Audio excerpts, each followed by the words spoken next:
Well, welcome to everyone. Thank you so much for taking the time to come out this evening to hear from our great speakers. For those of you that don't know me, I'm Deborah Ewell and I'm recently been appointed to the Committee of Australians for Better Government. So I'm the Australians for Australia representative there. So we need to go through these slides. So thank you all for making the effort to come out and giving up some of your Saturday to hear from our speakers, and I'm sure you'll find them very informative. Because obviously, who believes we need better government? Yeah, we all believe we need better government, so that's what we're doing here. Katy's got two hands up. So the Australians for Better Government Committee is composed of Stephen Tripp, who's our President, Tony Bauer, who's our Vice President and Secretary. Recent appointment is Dr Chris Reynolds. Lee Evans is our International Ambassador from the UK. Angus van der Staff is our Treasurer. Katy McCallum is on the committee, as am I, and we've also got Adam Zahra, who's our patron, and you'll be hearing from him a little later as well. So this is the agenda for tonight. We've got Stephen and Katy will be giving us presentations. Scott Challen from the Australian Lobby Group giving us a short presentation. We'll have an intermission, so if you're getting a bit wiggly in your seat. And then we've got Councillor Adam Zahra after the break, and then we're hearing from our keynote speaker this evening, Dr Gary Johns, before our Q&A and close. So you'll notice various trade tables around the room. I've already had somebody ask me, you're all different groups, why are you together? Well, that's part of the point as to why we're here, because it's really important that we all work together to get better government in Australia. There's no point people running off and doing their own thing and saying my way's the only way. Personally, I believe that everybody's doing their bit and we're all undermining the structure from the old structure from different places, and it's not one thing that's going to break that. It's going to be a combination of many things. So the more we can communicate and work together, the quicker and faster we're going to get a good result. So today we've got Scott Challen from the Australian Lobby Group, Katy McCallum from Let's Rethink Renewables, myself from Australians for Australia, Gary Johns, who is amazing at bringing together common sense into politics. I'm going to say he's neither left nor right. He did come from the Labor Party, but he's one of the most down-to-earth, practical men that I've had the privilege of meeting. And of course, we've got ABG. There's also, you'll see the trade tables around the room. So Gary Johns, our keynote speaker, his book about health and unholy conceit is available from Connor Court over here. It's $30. And there's also 3 back issue books there that you can get for $20. And I had a quiet little word before with Anthony, and he said he's happy to do a package deal. Was it $75, Anthony? So you can get 3 back issue books and the current book for that. So that's a really good deal. Just making my way around the room, what's happened to ABG's table? Must be about here somewhere. Oh, it's down the front. So where you came in at the front, you'll see that there's some merchandise on that table. There's T-shirts there for Australians for Better Government for $30. You can get a set of 5 pins. I've got one here about free speech for $15. If somebody hasn't jumped down my throat, I must have got that right. And caps are $35 each. So this is not the only style of cap, but there's an example of a cap for you. And last but not least, we've got the Australian Lobby Group over here. Their T-shirts are also $30 each, and Keith, standing behind the table there, is doing a fine example of modelling that for us. You even get claps, that's amazing. Pins are $10 and the stickers are free. And also, the lobby group would love you to join up, sign in via their QR code, which they've got over there. So basically, we're not aligned to any one party. So none of the groups here tonight are aligned with a party.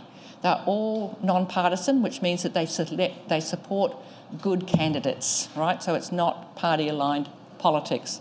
We're all about education. So all of those groups are about education, public events, policy advocacy, which ABG works to promote greater accountability, transparency and genuine representation of government for the benefit of all Australians. I don't know if you've noticed lately, but it seems that government just does what it wants to do and it really doesn't consider what's in the best interest of the people, and that's why we're all here tonight.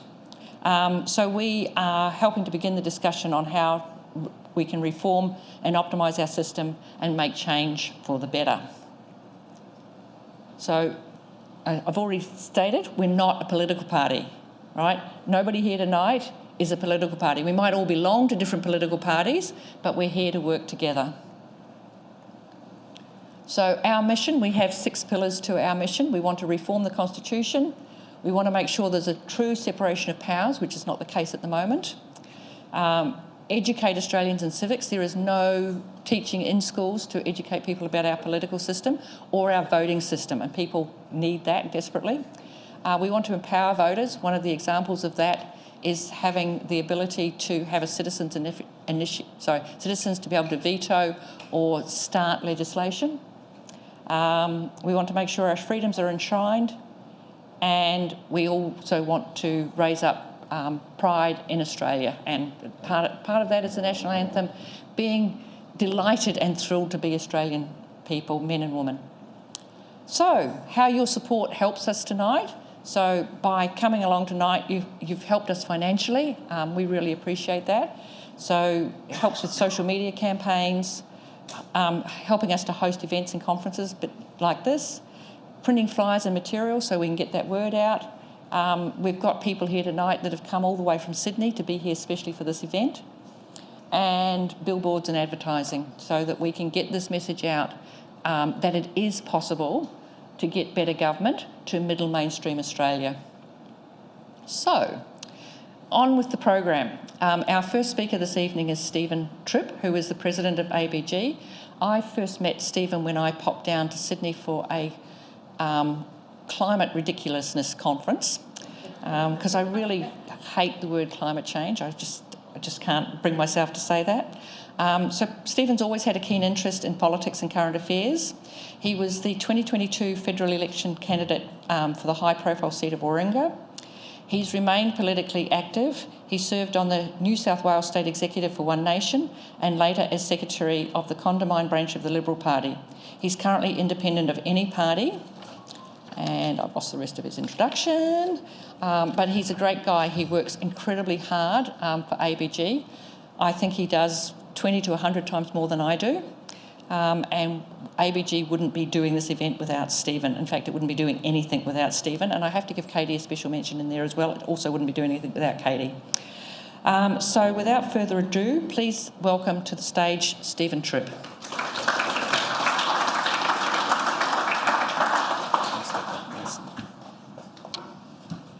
G'day everyone, welcome and thank you for coming to the event today. It's great to have you here on a Saturday night. I'm sure you could be out partying or something like that instead of talking about politics, but unfortunately this is the situation that we're in this country. A lot of people feel like we are on the wrong track, and we could be doing a lot better to optimise the performance not only of our government but of our country as well.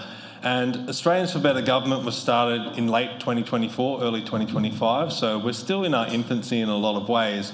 But what we've found so far is that a big part of what we do is not just putting out proposals and solutions on how to fix our government and our governmental system, but it's also educating the public on civics.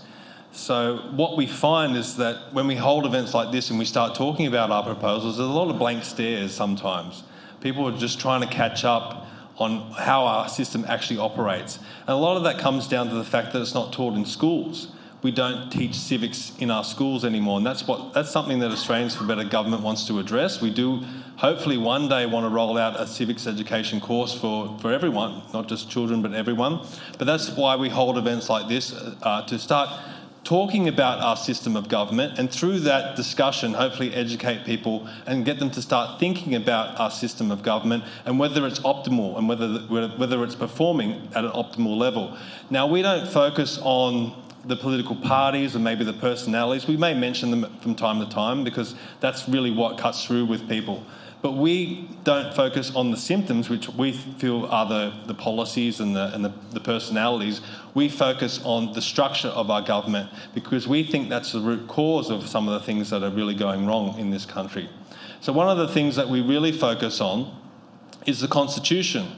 And if you read the Constitution, you would see that the Governor-General is mentioned quite a few times in that Constitution, and if you were maybe from another country or maybe reading the Constitution for the first time, you'd be forgiven for believing that the Governor-General has a significant role in this country.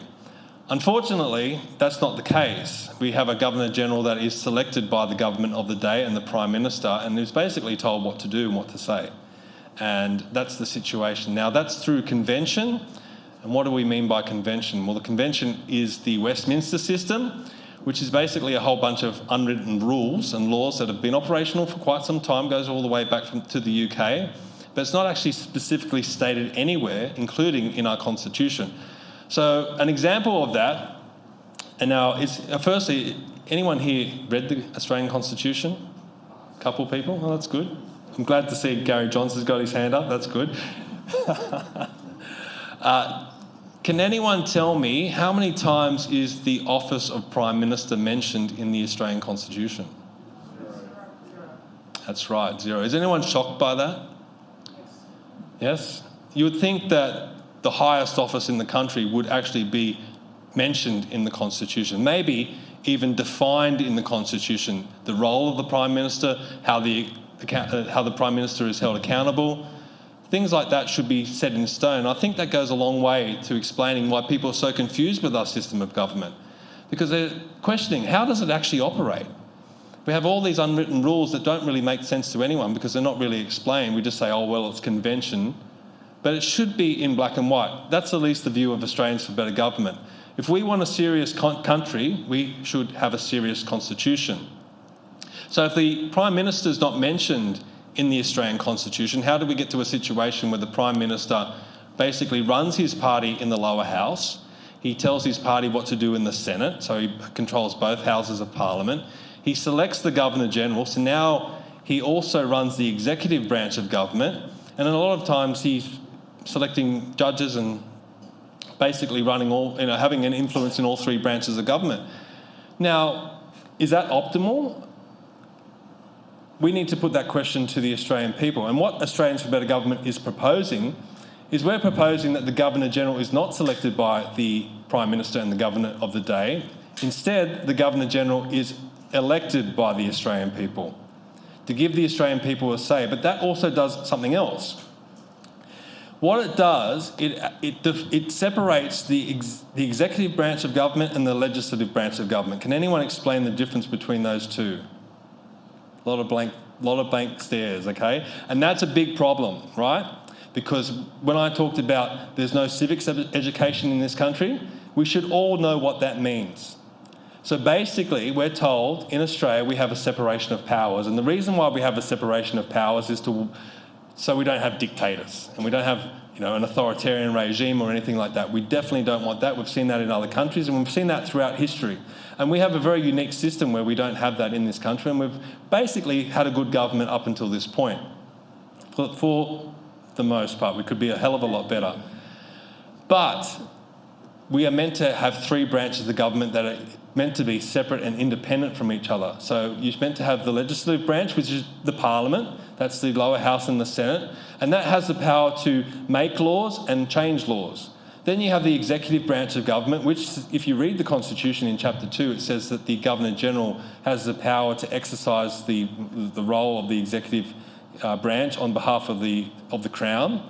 And the executive branch basically puts those laws into action through its government department. So you have ministers and then the government department. So the Department for Health, Education, Defence, whatever it might be. So they actually put the law into action. And those two branches are meant to be separate. And then the third branch is the judiciary, which is the courts, and that rules on the legislation that has gone through. So does that make sense so far? Is everyone keeping up with that?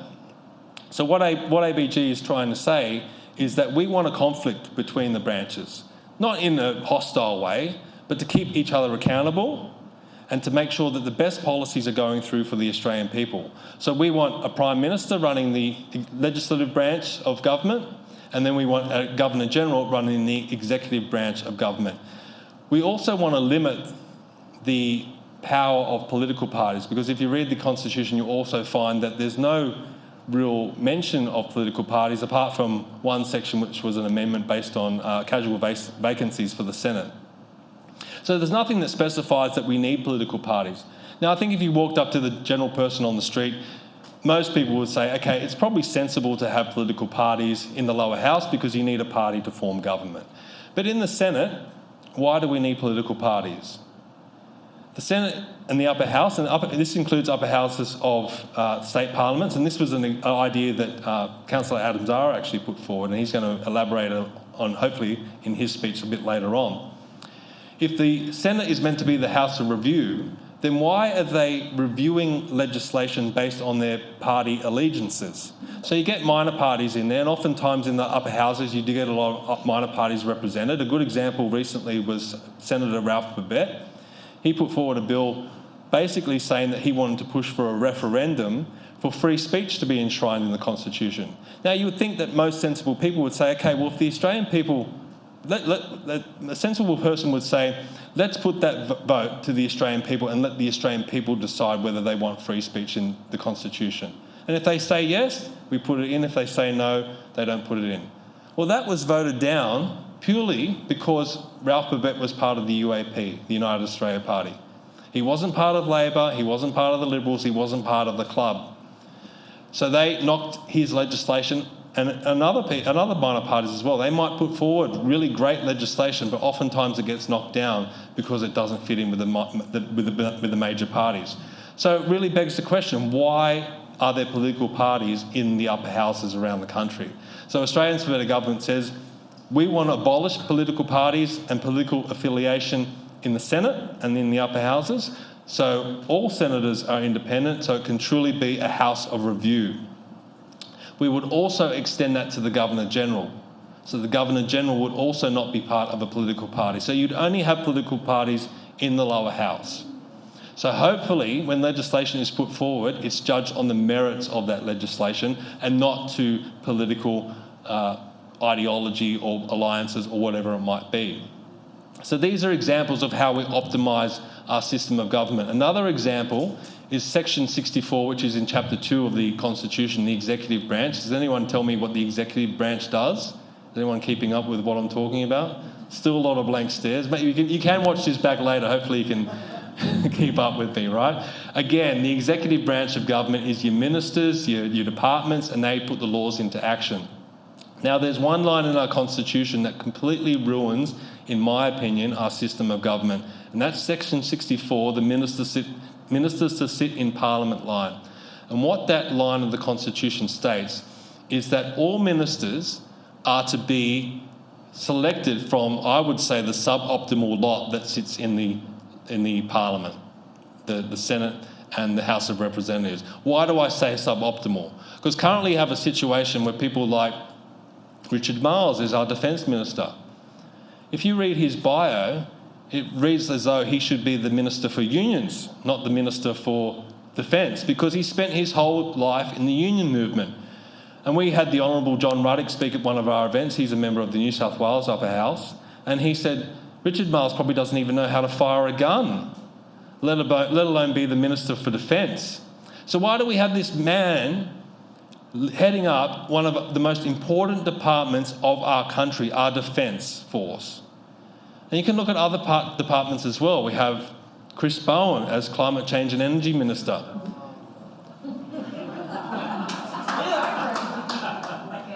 In all fairness, do you think Chris Bowen has the experience in the energy sector to be able to run that department effectively? Is there any support for Chris Bowen here? Look, I'm not picking on Labor, they're in government, right? So it extends to all sides of government, Liberal or Labor. I mean, we had a situation when the Liberals were last in Parliament where we had the Prime Minister assign himself to 5 ministries and he was contemplating assigning himself to a 6th. So is he, I mean, that's a true representation of authoritarianism, really. You want to assign yourself to every single ministry. Why is there nothing in our Constitution that prevents that? So what we would say is we would want to go to a referendum, again, ask the Australian people if they're on side with us, and we would ask them to take a big red pen and put a line through that section of the Constitution, which would then allow the Governor-General, who hopefully now is elected, to go out into the broader Australian community and select heads of the department based on their industry experience, not whether they're the right faction in a political party. which is often the case. So now you could go to the Defence Force and look at someone like maybe General Peter Cosgrove. Now, I use that example not in light of, he's probably too old now, okay, right? He probably wouldn't want to be a minister, but he does have the credentials that you would want as a Minister for Defence. And I'm sure there's plenty of other options out there that would be great Defence Ministers who have experience in the Defence Force to be able to run that department effectively. And that's what we're all about. We want to optimise our performance of government to get government to work better. And these are not ideas that are completely off the page. These are systems that operate in other parts of the world. America is a good example. So the President can nominate heads of departments from the whole US population. Robert F. Kennedy Jr. is the head of their health department. Well, he's not in Parliament, he's not in the Congress, but he was able to be selected because the President felt he was the best person for that role. So the same system would work here. The Governor-General would select these ministers or nominate these ministers to get approved by the Senate. Now, I know I've only got 2 minutes left. There's a lot of proposals that we've got. There's a lot I could talk about. It's all up on our website, australiansforbetter.com. But one thing I want to finish on is accountability. We need to build accountability into our system of government because currently there's no accountability for parliamentarians. We have politicians that go out there and promise the world, or they say they're not going to do something, and we have recent examples of that where they promise they're not going to do something, and when they're elected, they do it. And there's no recourse for the Australian public to be able to push back and say, no, we didn't vote for that and we don't agree with that. So examples of what we could do is we could introduce citizens initiated veto, where you could get a movement, a grassroots movement of people to say, we're going to put forward a petition, and if enough people can sign that, it goes to a broader vote, a plebiscite, to be able to repeal legislation. A good example was the Snowy Hydro 2, and I wish I had enough time to talk about this. I'm going to try and squeeze it in. We've had the Snowy Hydro 2, $2 billion it was announced at, now it's at $42 billion and it's way over time. And most people say, why can't they just cancel it? Why can't they get rid of it? And no party seems willing to do it. Why? If you look at the whole net zero rollout, because wind and solar is intermittent, you need to overbuild the system, which means at peak times you have an excess amount of energy and at low times you have no energy. So you need battery systems. And the battery technology is not there. So they rely on this pumped hydro system to keep the whole net zero system rolling.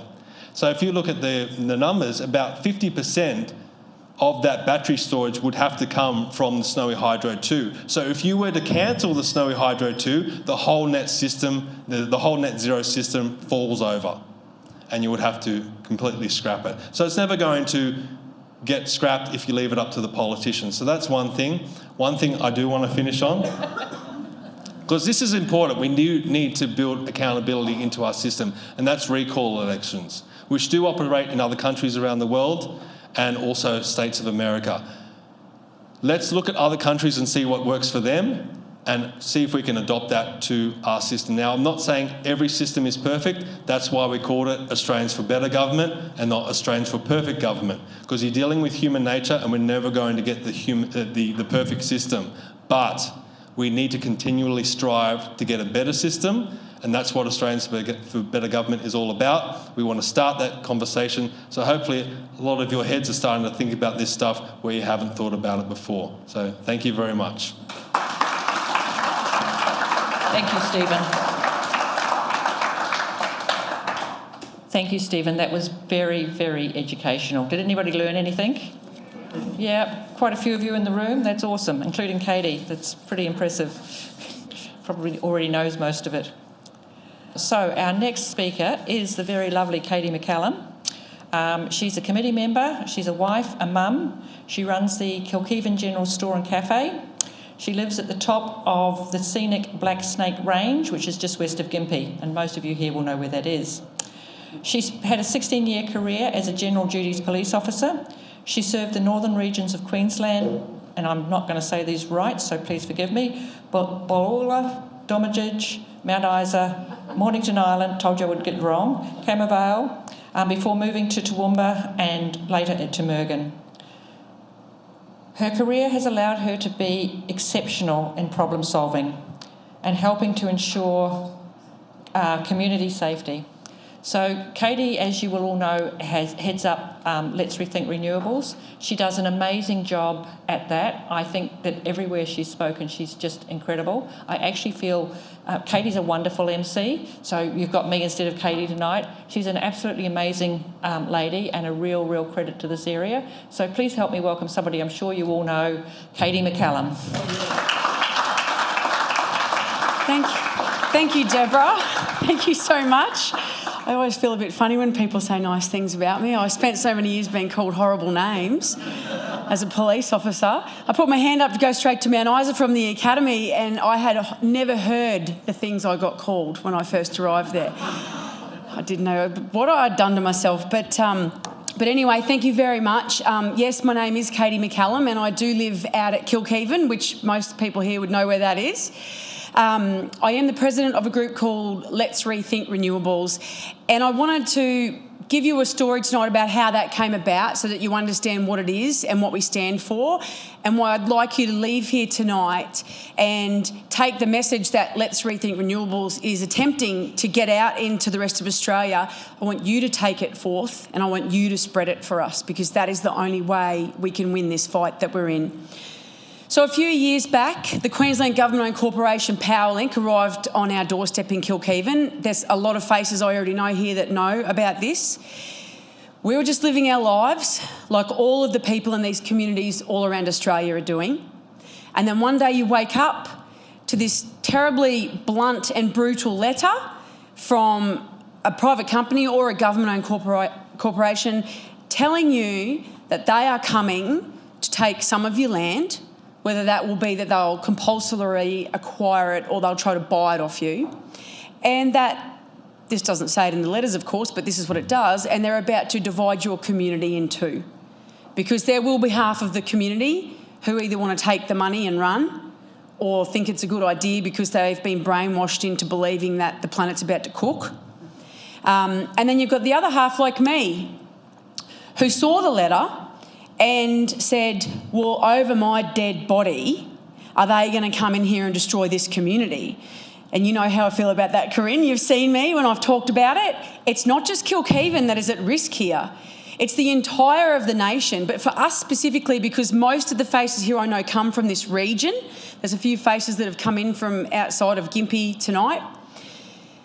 Everybody needs to understand that when these companies come in, when these organisations come in and divide these communities, they're doing it to weaken us. They want to put these projects in, and ultimately it will destroy the Wide Bay and Burnett here for us. If Barumba goes in, the HV lines will go in all the way through Kilkeven, running through a greenfield area that's never had any industrialisation in it. And you'll see that solar farm out at Waluga. It's about to be, has everybody seen the increase in size there at the moment? All the trees laying in the paddock, belly up, that they bulldozed last week. That's going to be all solar panels from Widgie right through to Lower Wonga. And once it starts, it doesn't stop. In February, I went down to Dubbo and I did a tour of the Central West Arana Renewable Energy Zone. What's down there is what we've got times 100. They have industrialised the entire area around Dubbo and Wellington, so much so that there's boards on the shop fronts in the main streets of the towns because people have left. So that's the message that we're trying to get out to everybody. And I built Let's Rethink Renewables with my good mate, Jim Wilmot. We started off with our fight against Powerlink, and it just grew and grew and grew. And then I ended up with the National Rational Energy Network, and we held that big Reckless Renewables rally on the steps of Parliament House in Canberra. So we then realised that there was a message that needed to get out, and we put our heads together, and what we came up with is what we believe are the 5 pillars that this nation survives on. Without these 5 pillars, there would not be a nation I love and I hope you all love.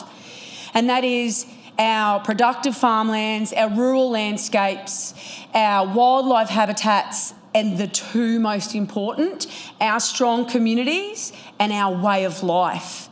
Because these projects are white-handing this country, and those 5 things are being slowly crippled by renewable energy projects. Once those things are gone, they are gone for good.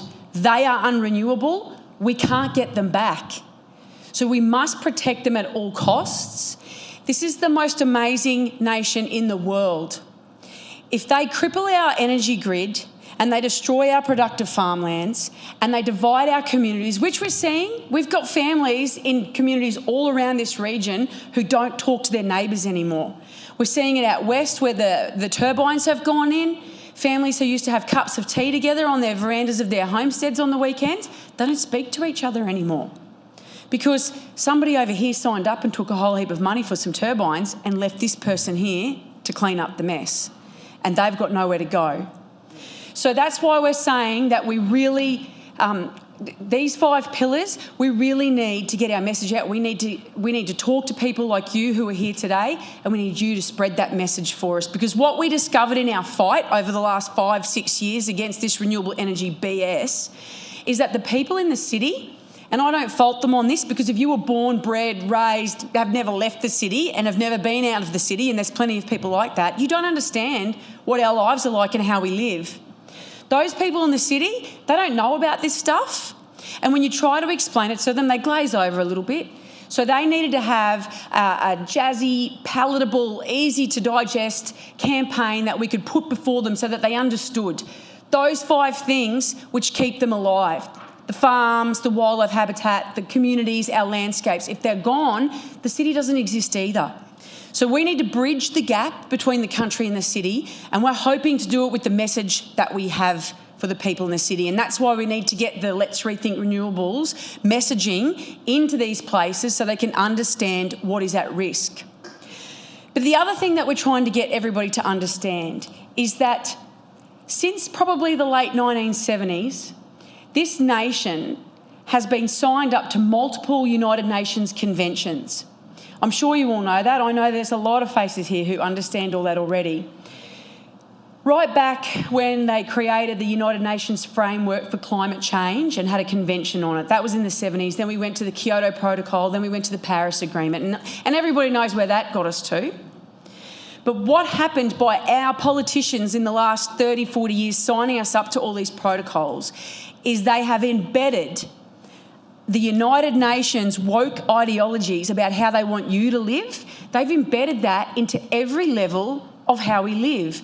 The local council, the state government, the federal government, every company. I talk to people who work in positions in really big companies that we all know about, and they aren't allowed to get certain things approved until they've got the environmental tick, or they've ticked off the list of things that abide by the United Nations rules that they've set upon us.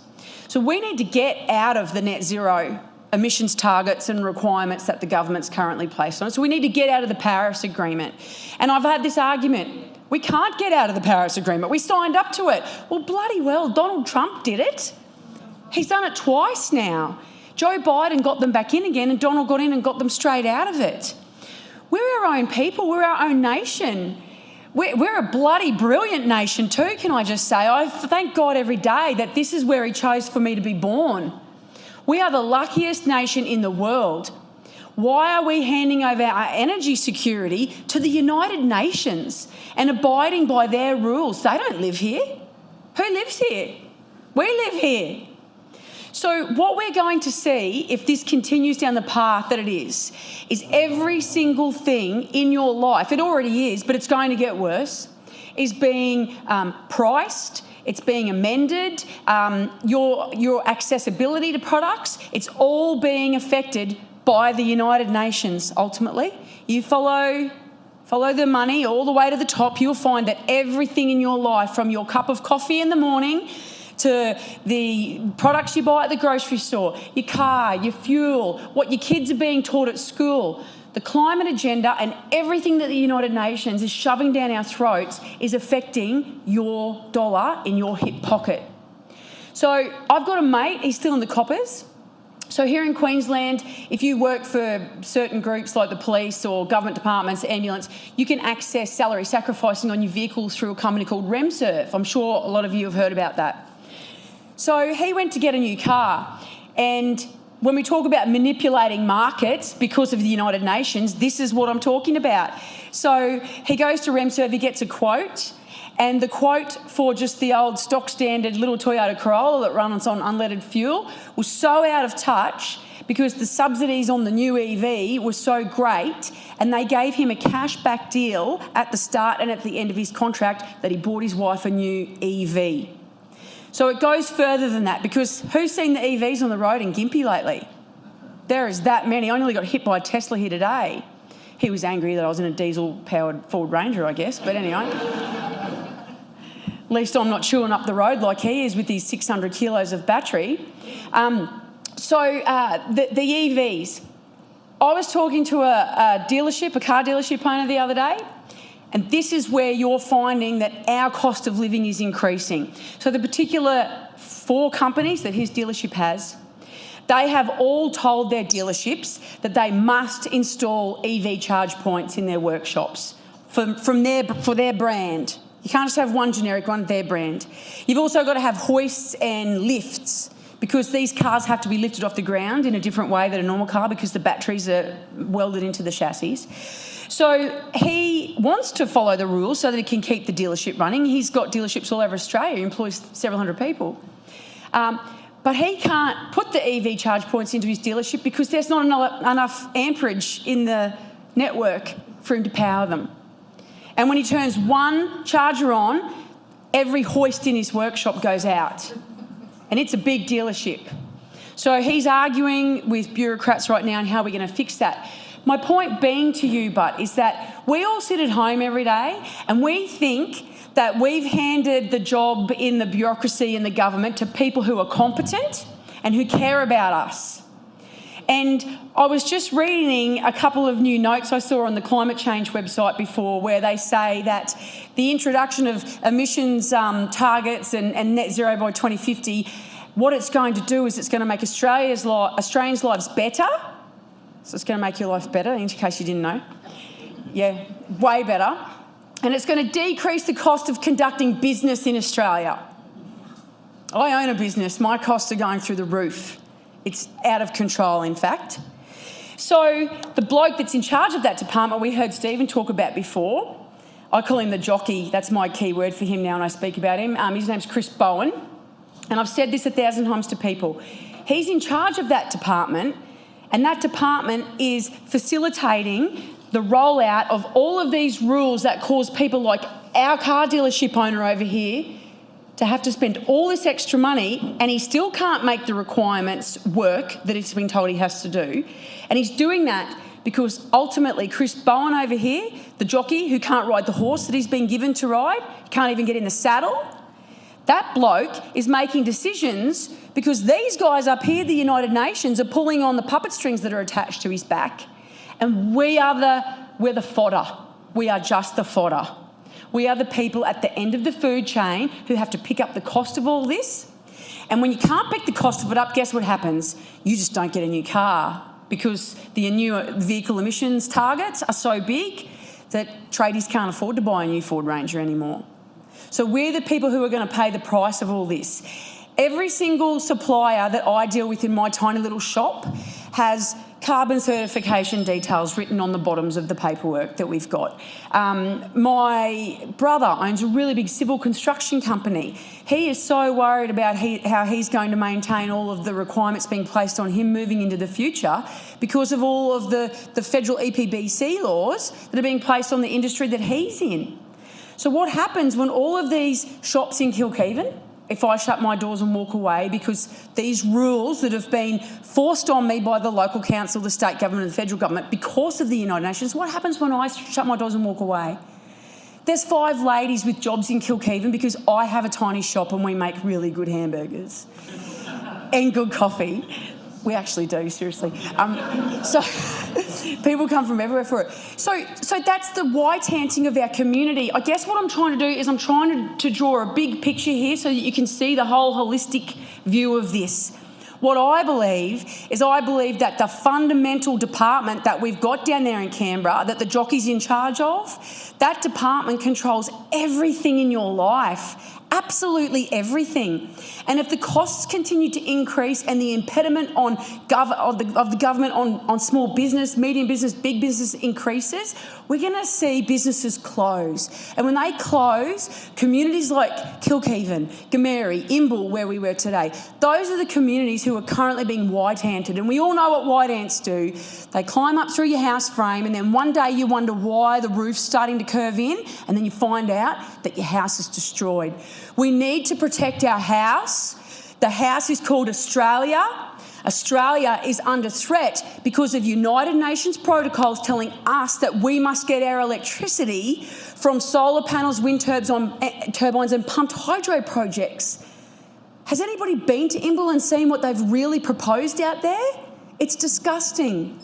So please pass the message of let's rethink renewables out to the rest of the community when you're involved in conversations. Let them know that our productive farmlands, our rural landscapes, our strong communities, our wildlife habitats and our Australian way of life is unrenewable. We have to protect it. Thank you very much. Thank you. Wonderful. Thank you, Katy. That was very informative, and I'm sure Katy could talk for 10 times as long. She's just got so much knowledge about this. Our next speaker is Scott Challen, who's with the Australian Lobby Group.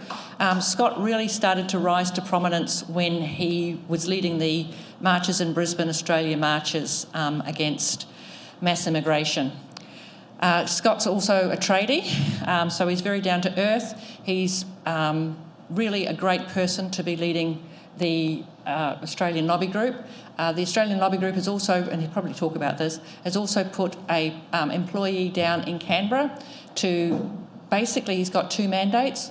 One is to stop mass immigration and the other is to get rid of foreign lobbyists out of Parliament. I didn't even know we had foreign lobbyists. So I learnt today apparently there's 3,500 lobbyists in total. That's an awful lot of people with access to our politicians and we don't have that access. So please help me to welcome Scott, who's doing a wonderful job for our country.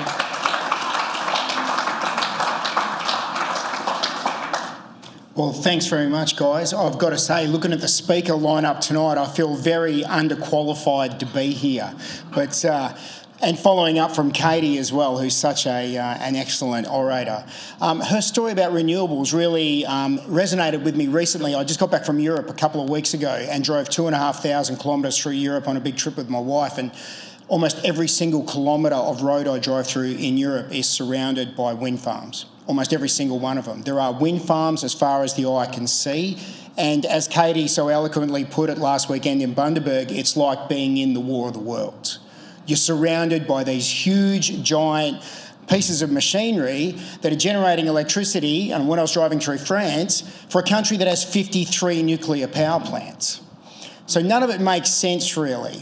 So what we're seeing in Australia here is a renewable rollout that's going to cover our countryside. Now, we're not seeing them everywhere every day at the moment, but trust me, the people of Europe didn't expect to be looking at them all over the place either, and then suddenly they were there. Now, I didn't get up here to talk about Katy's topic, but it was just an observation point.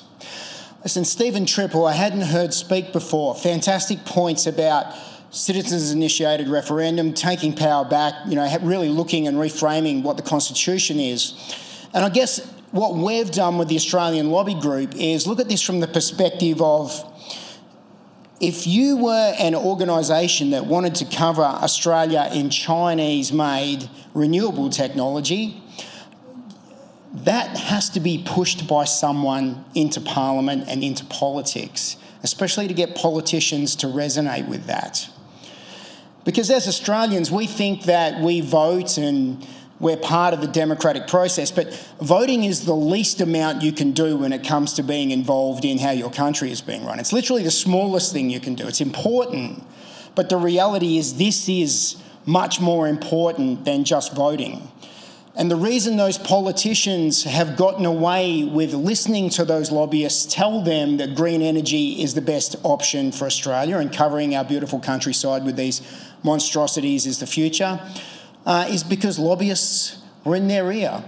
And that foreign interest goes much further than that. It goes to the agreements that we signed with things like the UN, with treaties that we've done, with free trade agreements. Now, I was in Bundaberg last weekend at a rally with a few of you here, and I was talking to some Bundy sugar farmers who were telling me they're going to get the worst price per tonne for sugar this year that they've had in years. Now, we just did a free trade deal with Europe. Some of you guys might be familiar with that. You might have heard about it. And we're increasing our sugar quota to Europe. That sounded like a good thing until I found out it went from 1/3 of one ship to one full ship. One full ship of sugar. That's it. That's what the sugar farmers got out of the free trade deal. How did that happen? Because for some reason we seem to get the shit end of all the deals, the bad end. And is it because guys like Chris Bowen and the bureaucracy in there are just really bad at deals, or is it because there's something bigger at play here? We could all get a little conspiratorial with that, because I feel that most of us think the same way, that something's not quite right. They're meant to be accountable to us. We don't want these things to be happening. We want better deals, but we don't seem to be getting them. And that's because the vested interests that those politicians and those bureaucracies have is bigger than you. You're an inconvenience to them. Voting is a pain in the butt for politicians. In fact, they'd get rid of it if they could, I'm sure of it. I was a member of the Liberal Party for a couple of years, got the opportunity to look inside that, thinking post-COVID that I could play a part in helping rectify what they'd done so badly, and then found out that, my God, we're led by numpties, and the party is run by numpties. And we don't even have the power to change the leadership within the party. The party is a delegate-led party. It's not even a member-led party. And unless you've got the delegates, you ain't changing shit. Excuse my language. So politicians aren't beholden to the members of their parties. They're not really that beholden to their constituents. And they love doing shitty deals that aren't in the interest of Australians. So at the Australian Lobby Group, we took a different approach. We looked at it and went, what are the corporations doing? What are the interests doing that are working against us? Well, they hire lobbyists. Well, why don't we start a lobbying entity? Because the last thing Australia needed was another minor right-wing political party, trust me. We don't need any more minor parties. We need to get our voices in front of the people making decisions. So we went to Canberra and registered a formal lobbying entity. And I was surprised to find out there's 3,500 registered federal lobbyists in Australia. That's not counting the amount of state lobbyists that we have. That's completely separate. If you're going to be a lobbyist, you must be registered with the Attorney General's office, and you must also register your clients with the Attorney General's office. So this is a PTY Ltd company that we've created. It's a company entity, and it's a business agreement. It's a contract that we have with our clients. And who's our clients? You're our clients. You are the clients of the Australian Lobby Group. How do we do that? If we've got to register every client, we created a second entity that is the members of the Australian Lobby Group. And that is the single client that the Lobby Group has. That's it. That's the member base. And we only have to register one name. That's the members. So what we've done is we've essentially used their system, created our lobby group, got tens of thousands of people to sign up to the lobby group. It's been fantastic. It's been an absolute ball terror. And we are representing them. And what are their interests? Well, we went, what are the best 14 policies from all the parties that we like that we can tweak a little to create our members' interests, our clients' needs that we're going to represent to those politicians. Now, they're on our Australian Lobby Group website. Those 14 positions are the backbone or our spine. We've got two key points, and I believe that Deborah touched on them before: ending mass immigration and banning foreign lobbying. And under that banning foreign lobbying, we're also talking about withdrawing ourselves from these shitty trade deals and these UN agreements and global agreements that we've signed up to. That is going to happen. Now, I didn't get in this to lose. We got in this to win. I like to think that collectively, as Australians, we know the voting process isn't working for us. We know that we're not getting the proper representative democracy that we should have in Canberra. And there's great people doing good work to change that. But with the current system that we currently have, This was a way to kick in the door and get in the faces of people. That was how we did it. Now, what are politicians scared of? It's the best paid job they've ever had. Let's be honest about it. Chris Bowen, at best, to be an $80,000 a year car salesman. That's it. At best. At best. We know that. You know, Stephen Miles, the Defence Minister? I believe he's Deputy PM as well, right? Correct? Richard Miles, sorry. Yep. And I'm told by a friend who is a crew attendant in the Air Force that he loves to be called Mr. Deputy Prime Minister, I might add. So, these are the people that we're talking about here. They're not that good. But what they are scared of is pressure. And pressure comes in a lot of different ways. Being organised, getting together and working collectively in their electorates to let them know that they're under threat. And there's a whole bunch of Labor people there that won at the last election when Labor won that massive majority that are first-termers. Some of them got in there by very small margins. They should be under threat. But what are we going to replace it with? What, Team Blue? Are we going to do that again? Have more of that? Because those Team Blue guys have had the same lobbyists in their ears as well. Let's be clear about this. It was Scott Morrison that signed us up to net zero. Didn't talk to the cabinet. You know, Barnaby Joyce supported it. No, I'm glad that he's on Team Orange, but let's be honest about what's happened here, how we got to this situation. So pressure equals outcome. You are pressure. So what we've done with the Australian Lobby Group is formed that from the rallies that we ran in Queensland last year against mass immigration. And some of you guys were at those rallies. We ran 3 of them in Brisbane. Tens of thousands of people turned up to every rally. And we took all those people that came to the rallies and we got them to sign up to the lobby group, and we turned that into a database of people that are now members, clients of the main lobby group, that we can hopefully, when the next election comes around, deploy into those electorates to make a difference. How to vote cards, handing out pamphlets, having conversations like this. More members, more pressure. This is what unions do.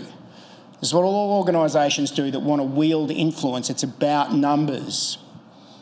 So the Australian Lobby Group was born out of protesting and rallies. Now, people say protesting and rallies doesn't amount to anything. Well, it did. It amounted to this.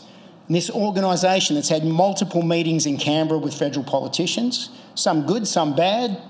But we got commitments from people like Pauline Hanson to repeal 18C and to review things like the 2025 anti-Semitism and hate speech laws.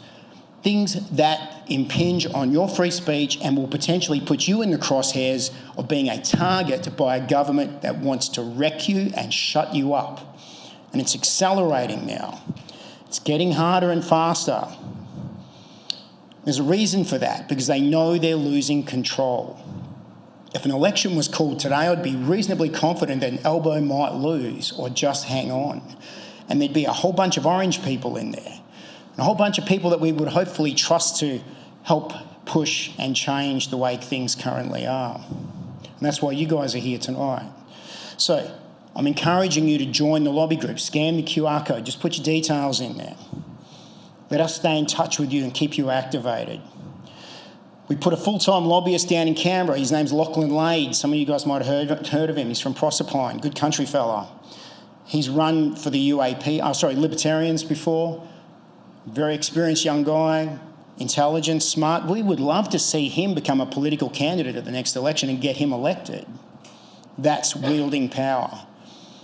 Where can we find great candidates and get them elected? Now, what we're dealing with here is a lobbying process that has spent the last 50 years, 30 years, 40 years in Australia building its influence networks into federal politics. What I mean by that is that they've supported, helped, financed young people in those parties, nurtured them through into political off-sider roles, working in these offices, then ultimately getting them pre-selected as candidates in their seats and then getting them elected. And then those interests have the ear of that politician, correct? That's what happens. Now, you're in a really unusual situation here because there's a political shift happening in Australia that is rare as hen's teeth. What you're watching right now with the orange wave and the shift in politics here, as some of you know, if you've been watching this for a long time, you realise this is once-in-a-lifetime stuff we're seeing happening. It's rare. Last time I'd seen something like this was 1998 when Hanson won a bunch of seats in Queensland. Some of you people remember that. This doesn't come around that often. So we've got an opportunity in this window to get that influence. And we've had great meetings with the One Nation people. We've had great meetings with some of the Nationals as well. Some of the people that we'd like to see in federal parliament come this next election, which means that as a lobbyist, I know you. We've spoken with you. You've spoken on our stages at the rallies. We have a relationship with you. Are they going to listen to us? Well, we certainly hope so, and that's the reason why we're doing what we're doing. We believe that this is a gap that hasn't been exploited properly in the Australian political process. We identified that and we went for it. And we went for it because we had tens of thousands of people turn up at our rallies and we knew there was an interest and a demand to get something done. Now, I commend anyone who's actively involved in trying to change the system. It needs to be changed, it needs to be fixed, but first of all, we've got to get the right people in there and get rid of the people that are roadblocking that. Because as Stephen Tripp correctly identified, the House of Review has become a house of FU. That's what it's become. That's what it's become. That's what you're dealing with. Roadblocks everywhere. It can be beaten. We can break it. This is a rare moment. You need to get people around you to understand that, make sure they vote accordingly, learn how to vote, teach people how to vote, and make sure that we can keep the pressure on the people that we've got to get rid of. And that's me for tonight. Thank you very much, guys. Don't forget to sign up on the QR codes. It'd be great to have you involved. Thank you, Scott. That was terrific. So you can see we've heard from 3 great speakers so far tonight, all with very similar ideas about moving this country forward. We're going to take a 10-minute intermission. During that 10-minute intermission, there's a few things I'd like to suggest to you. One is if you've got questions, please go and sign up and write your question down because we'll be taking the questions on pieces of paper at the end. After the intermission, we're going to hear from Gary Johns. You might want to think about popping across to Connor Court and grabbing your copy of his excellent book, Public Health and Unhealthy Conceit, during that intermission time. So the lovely Anthony will be very happy to help you with that. And also you can get T-shirts. You can get 2 T-shirts, one from each stand. You can get one from Australian Lobby Group, one from Australians for Better Government. They're $30 each. Hats, pins, free stickers. So please make your way around and do that. And also please make sure if you want to use the facilities, this is an excellent time to do that. There's a couple through this door here and there's some at the back of the room there. So we'll see you back here in 10 minutes. Okay, well, thank you to everybody for making that a reasonably quick break. Everybody's got so much good information to share. And so our time is getting a little bit away from us, but let's see if we can keep this reasonably on track. What Scotty forgot to mention when he was here is about the Australia Marches rallies starting in Brisbane on the 13th of September. So if you can get down to Brisbane for that weekend, that would be amazing, and ending up in Canberra on the 14th of November. Now, I heard whispers that there's somebody looking to see if we can't get a plane happening to get people down there. So it means you're not up for 30 hours on the road and all the costs that are associated with accommodation, etc. So I'm not saying that is happening, but there's certainly people looking into that to see if we can make that happen. So please sign up at the website, Australia Marches, follow them on socials. They'll keep you informed about that. So on with the program. Our next speaker is Councillor Adam Zahra. Now, I've not met Adam till this evening, but he was thrust into the political spotlight during the COVID lockdowns. And he looked at the poor leadership and decision-making at both state and federal governments, and that motivated him to run as a political candidate. So he got extraordinary results as a minor party candidate in MacArthur in the 22 federal election and in Campbelltown at the 23 New South Wales election.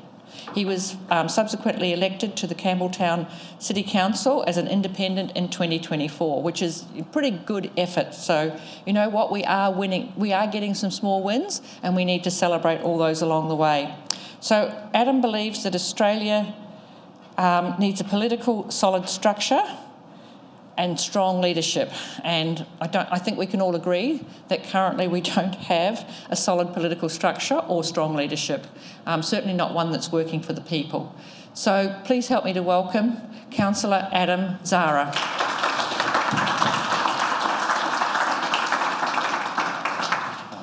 Well, hi everyone. Thank you all for having me tonight. I'm a councillor from Campbelltown. And you might be wondering, why would somebody from a local council far, far away from here want to come and have a look? Well, as I was kindly introduced, I started off in a federal and state realm of politics, okay? So I've got a keen heart for this kind of thing, and I don't like seeing small communities being destroyed for something with basically a net gain, a zero net gain, okay? You destroy prime bushland, prime agricultural lands for things that aren't going to pay off or pay us any dividends in the future. Okay, things that wear out after 10 years, solar panels, they're not as efficient as they're meant to be. They don't last as long. You get some hail or anything like that and you have to replace them. Wind, the turbines, just them operating, they go blunt. After 10 years, you're replacing blades, whether they even last the 10 years or not explode and catch fire, as we've all seen. Okay, so that's why I'm interested and why I'd like to hear what people are saying on the ground. As a local councillor, that is my job, is to have my ear on the ground to hear what the people of my LGA and other LGAs are saying, okay? We've had some very, very good speakers so far, so Stephen, Katy, Scott, and we're looking very forward to hearing from Dr. Gary Johns as well. So basically what I do is I believe that, as Stephen mentioned, that the Senate, the House of Review, should always be independent, okay? They shouldn't be attached to parties where we have party ties. And we've all heard the line of toe the party line. We've all heard that, and that's what they do very, very well. So from my experience in council, okay, so I'm normally walking around, sorry. So my experience in council has been a privilege. It's been also very, very hard as an independent, okay? We don't have full-time, it's not a full-time job being a councillor. We all work, okay? Full-time jobs. I'm a small business owner. So as anyone here, small business owners, you're always working. Even when you're not working, you're working, okay? I'm working right now. But anyway, so what happens is, why I came up with the idea of an independent House of Review in state and federal is because of my experiences in council, okay? When I try to put anything forward that might really, really benefit the citizens, and it doesn't matter, it's not about race, it's not about creed, that's federal and state, we can talk about all that all you want, but what we're talking about is actually benefiting the citizens of the local area, okay? Now, Campbelltown Hospital has been beautifully rebuilt. It's a huge hospital, okay? And you're still waiting 12 and a half hours before you get seen in emergency, okay? So that's when people are at their most vulnerable. We have this multi-million-dollar hospital, okay? Now, 10 years ago, prior to COVID, okay, you could go in there, sit down for an hour, you'd be seen by your triage nurse, and then an hour or two later, there's always a wait, okay, you would go in and be treated, okay? And it was nice because you could go into consulting rooms, you would be able to lay down in a bed and all this kind of stuff. A recent experience, not too long ago, a little bit longer than when it all first came up, but it's about 2 years ago now, I went into hospital. 12 and a half hours sitting there, okay? There was no dignity in it. I was in agony. I had I don't even care, I'll share with you. I had gallstones, okay? So it's painful, okay? And what happens is, I went in the first time, wait my 12 hours. Oh, here's some painkillers, how's the pain? Oh, I'm okay now. Okay, go home. Went back a second time. Oh, here's some more painkillers. No worries, go home, go see your GP. Okay, went the third time, and I had already seen the GP, and then he said, you have to go to hospital. I went to hospital, another 12 hours sitting in hospital, okay?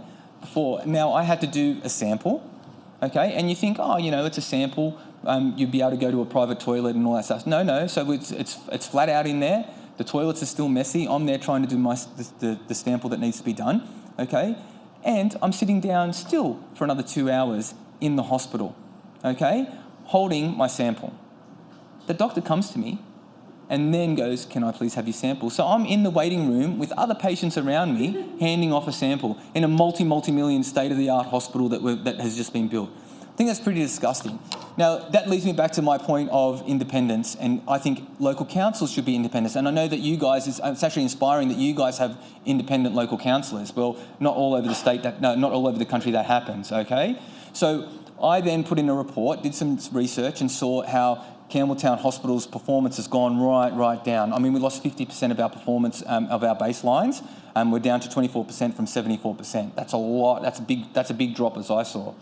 Now, we are a Labor-led council, okay, and obviously Labor's in state, and anything that brings a light onto Labor that is bad gets vetoed, okay. So we put our notices of motions in. Okay, so I'll give you a little bit of rundown. You have to put a notice of motion in. It goes in about a week before, and then it gets printed in the business papers. The business papers are then there for everyone to review and read, okay, public and the councillors. The mayor, being a Labor mayor, didn't like that I was shining a light on how bad the hospital's performing. And then I don't exactly know what happened, but it was really convenient that all the letters that were written from our state MP and then from our Minister of Health were all dated the same day and put and tabled as our business meetings, okay? So when you try to put something forward to find out why something's not performing and why something's not working well, okay, and then if it shines a bad light on, they toe the party line. Doesn't matter if it's local, doesn't matter if it's state, and doesn't matter if it's federal, okay? So they're towing the party line. So I think through Australians for Better Government and through other lobby parties as well, Australia First and all that, making independent and non-affiliated people seated in the Senate and in even, I think, councils as well, actually benefits the people because they're not tied to the party. They can make a conscious decision, a conscious vote every time. Okay, when I was campaigning for my state election, I was talking to, the local MP. We were having actually a bit of a debate. And he was talking about that, how he would vote for... not pro-choice, the opposite. So, where, abortion and those kind of things are pro-life, okay? Not pro-choice, pro-life. Thank you very much. So pro-life. But on that night, Chris Minns had announced that, they're going to vote for, pro-choice and all this kind of stuff. And I questioned, because the phones are an amazing thing and you can get information directly. And I actually questioned him in the debate. Well, if it came down to a vote right now, how would you vote? And he goes, well, I would vote with the party. So he's telling the people in the debate, which was in a church, by the way, okay, that he's for pro-life and doesn't believe in all that kind of that late-term nonsense and all that kind of thing, but then would still toe the party line. So by taking the independents, by giving independents a little bit more free rein in the upper house, the House of Review, and in local councils, I think that it will come down to more of a conscious decision all the time. And I think that is something that was really important. That's what drew me to Australians for Better Government, okay? And that's why I'm a patron for Australians for Better Government. And I also know a lot of the team and a lot of the committee that are behind Australians for Better Government. And that's what really, really matters, because it's about the driving force, okay? I think in any level of government, I don't think individuals are really, really bad, but I think what happens is they get pulled into the party, and the party line really, really does actually skew their vote. So in finishing, I just think that some of the key points that are here are really, really important, and I want all of you guys to know that you should reach out to your local council members, and you can get them to petition for you, okay? If you don't want this dam to be built, you need to get onto them, and they need to put pressure onto their MPs to let them know that the people in the area don't want those things, okay? So these groups are amazing, and the lobby groups really, really help, but it also does come down to your groundwork and your footwork and what you guys do, okay?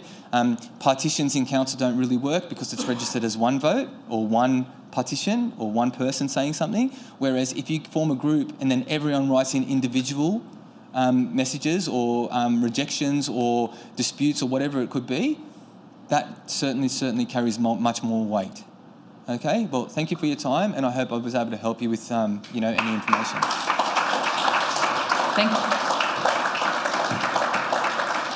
Thank you, Adam. That was terrific, because I don't think many of us actually understand how things work when you're on the inside and why it's so difficult to create change. And that's why what Scott was saying before about having a block of people elected, and really it doesn't matter what their stripes are so long as they're truly representing the people, not representing the party. That's my opinion anyway. So we are at that point in the evening where we have our keynote speaker, Dr. Gary Johns. Now, Gary has co-authored a book about, I'm going to call it the COVID years, about the reckless unreliables, about the gender nonsense, and he has a lot to say in this space. I'm going to tell you a personal anecdote about Gary.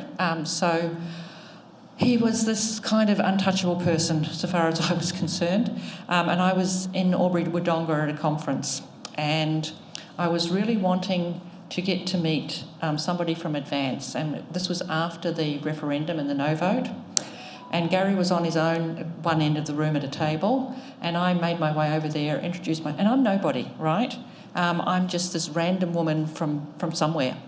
And I said, look, I'd really like to be able to talk to somebody because I'm part of Australia Exits the WHO, and it's a really important topic, and it's something we'd like Advance to look at some stage.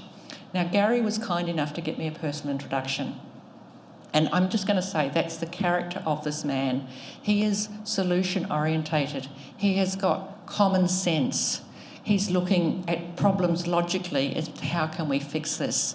So he's not out there bleating about these are all the problems. He's also looking at, okay, so what has to happen to change that? And Gary, I don't even know if you remember that incident of helping me with that, but that has stuck with me. And that's the kind of people we want to have on our team, is people that are going to do what it takes to move things forward. They're going to facilitate conversations that are going to make stuff happen. He's got a whole pile of credentials behind him, and he's, as I said, he's written this book. He's also he's focused on solutions. What can we do? How can we make this better? He's served as a minister in the second Keating government in the House of Representatives. He's also served as the Commission of Australian Charities and Not-for-Profit Commissions. He's chair of Closer Gap Research, so he does a lot of stuff. He's, in my opinion, he's not out there screaming from the rooftops about what he's doing. He's just getting on with the job quietly behind the scenes.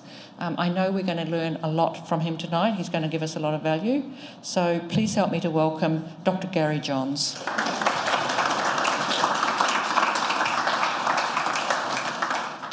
Beautiful. Deborah, thank you very much indeed.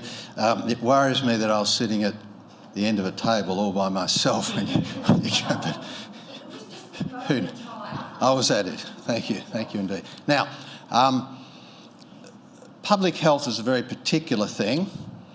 I'm not a critic of medical health as such. My beef is when medical practitioners jump into or outside their field and tell us how to solve problems that are not medical. So, lovely illustration from our councillor before. That's an awful position that he was placed in, to have to wait, in a sense, 38 hours, I think it was, to be attended to. One of the reasons for that is because we spend too much money on the wrong things. So some of this book is about why we spend too much money on the wrong things and why it happens. So this is a field that you hear about all the time, especially, say, during COVID, when medical practitioners, very senior people, were telling us how they could save us from one source of risk, COVID-19, but they forgot we had to get on with our lives, and there are 1,000 sources of risk that determine the length and health of our lives. We got obsessed with one thing. I want to explain why that happens. So, There are a lot of people in this country, including departments of health, who think that health is socially determined. And they say, and this is very UN speak, people's access to power, money and resources are the unfair and avoidable difference in health status. If only that were true.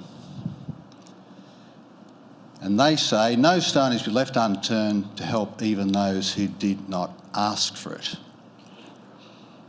Now, this is an example of a person who's probably a brilliant scientist doing really stupid things in the name of medical science because she wants to help solve the problems of the world.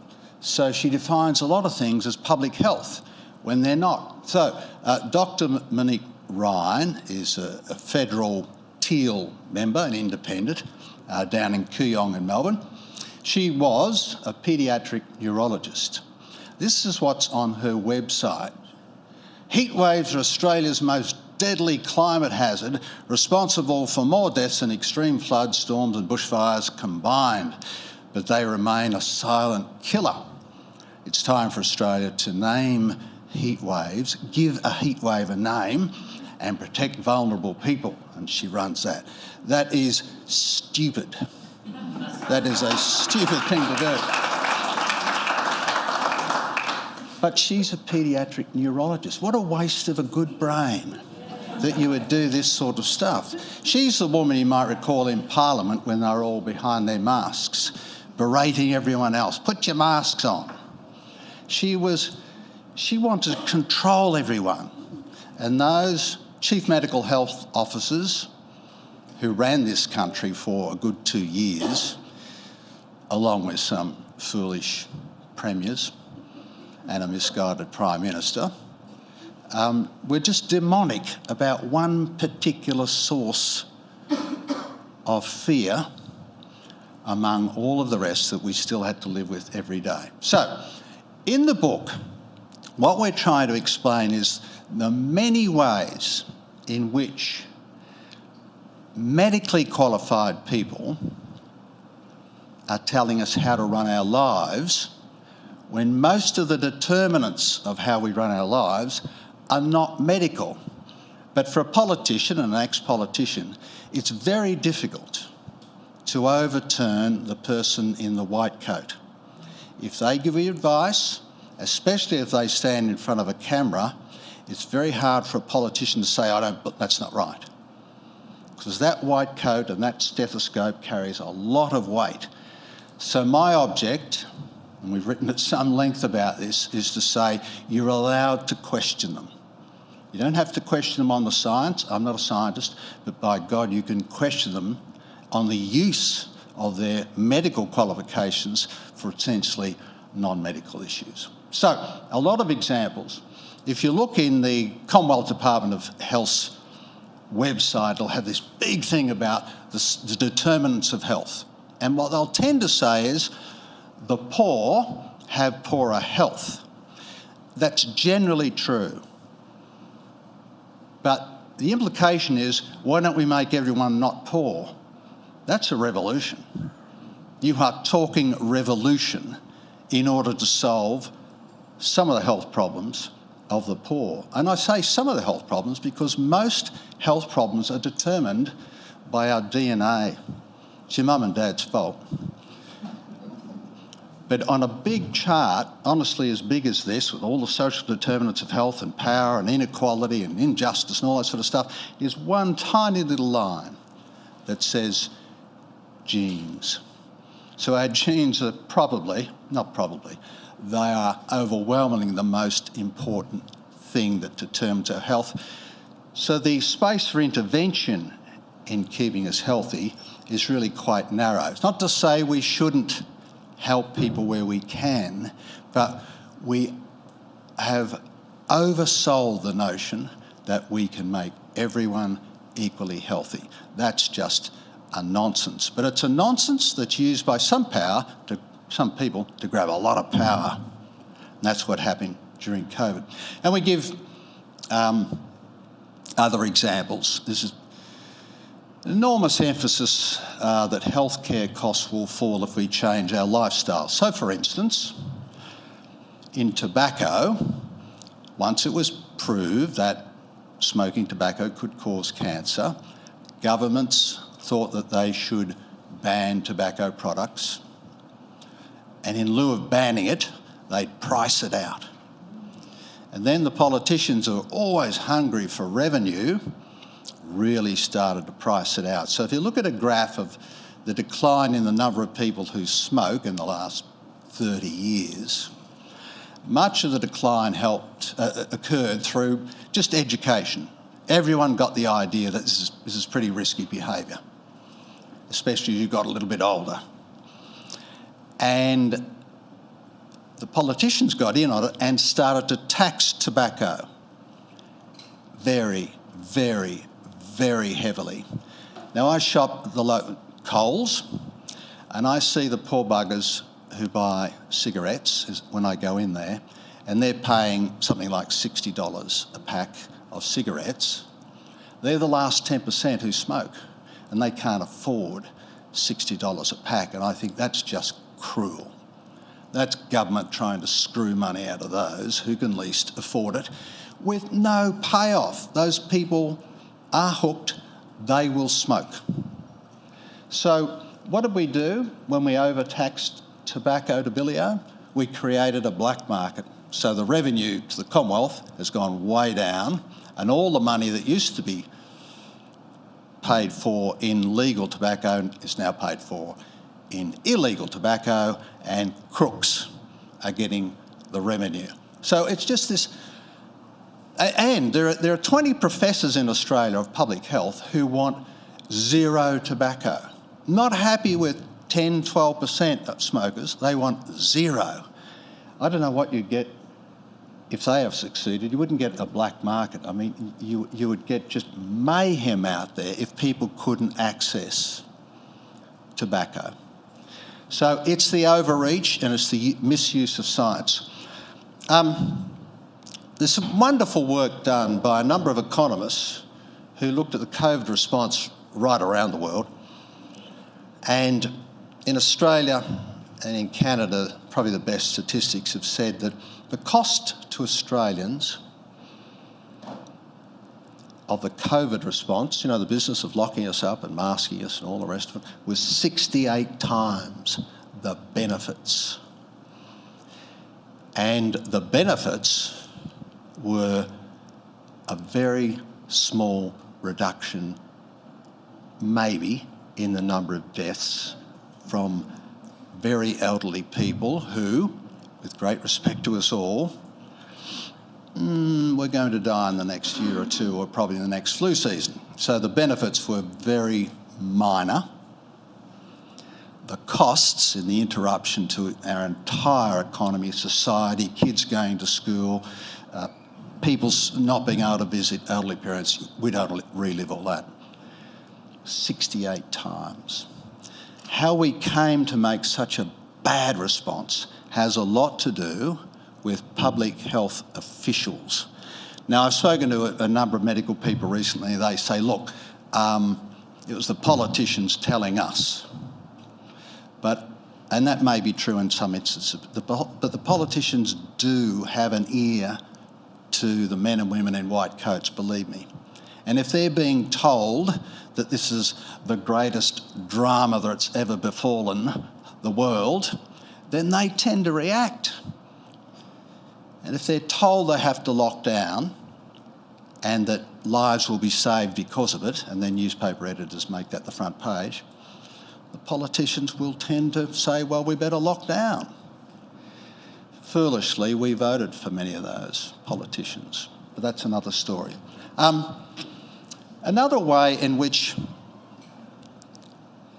public health officials and others cost us a lot of money is, of course, the NDIS, with which we're very familiar and which has got away from us. And a lot of that happened by good people lobbying politicians on behalf of disabled children in the main.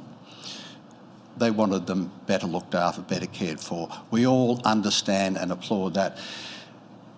But almost without knowing, about 15 years ago, definitions of certain mental health conditions, autism, ADHD, etc., were widened in the US so that it became possible for medical people to say this child carries this condition, and lo and behold, we had a new scheme which said this scheme will cover a certain number of conditions. So we, if you like, medicalised things that were previously not medicalised. And we're paying about $50 billion a year for a scheme that was never intended for that purpose. Now, I just want to put this in context. I'm not saying we should not all be healthy, of course we should. But if you want to line up for, 38 hours at a public hospital, it's because we misspend a lot of money. We get a lot of things wrong. We scare the pants off people over tobacco, and a lot of money goes to the black market.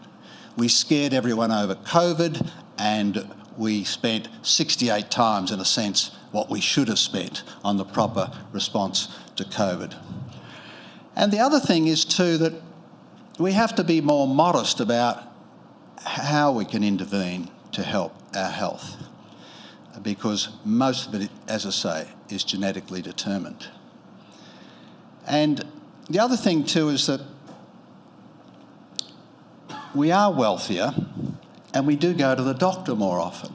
So no matter the brilliance of medical science, we're wealthy enough to want to go to the doctor, and that generates a cost because it's covered by Medicare. And we also get to physios and chiros and all the rest a lot more than we used to do. This is not a bad thing at all. We use more medical services. It's one reason that drives up the costs of medical services. We want that. We live in a wealthy society. This is too difficult to read, Gary, so let's not read it. The message is, we are living longer, but we are living longer and healthier lives, but we are living longer with disabilities. So the real costs of most of our lives comes in the later years. So for all our brilliance, for all our medical science, we are living longer with a disability, and the cost of that continues to rise. So again, we can't afford to waste a penny doing stupid things with money that needs to go to all of this work. We are ageing, we are living with disability, it's very costly. So every single penny needs to go to those who need it, and not wasted on foolish responses to COVID and whatever. Now, very quickly, it's a bit unfortunate, but if you want to lead the healthiest life that your DNA can afford you, do what smart people do. And I read a lot of the material in this, and there aren't many other paths out of this. For instance, you can spend $1 billion, Merck or whatever the wonderful big pharmaceutical companies, I know not everyone loves pharmaceutical companies, can develop a pill that will help you bring down your hypertension or whatever. But if you don't take the tablet every day, it has no effect. And so much of the money we spend on pharmacology is simply wasted. People, let's say, aren't sufficiently disciplined to do as they're told. Now, I guess I'm partly of the ilk that says that's their choice. But again, we think if we spend an enormous amount of money on medical interventions, it will solve problems. It won't. Ultimately, it comes to us making choices, and even then those choices are very narrowly confined because of who we are and when we were born. So the intervention is very narrow. Now, One of the things that public health officials have been very good, especially during COVID, for instance, is to say COVID will kill millions. It was never true. So that, and we know the figures now have been reworked many times, if the number of people who died with or from COVID, who are 85 years and older, were taken out of the figures, we didn't have a pandemic. We did not have a pandemic at all. It's the number who were not at that age or, had comorbidities, who died from or with COVID, were actually very small. And for this, we shut down the nation.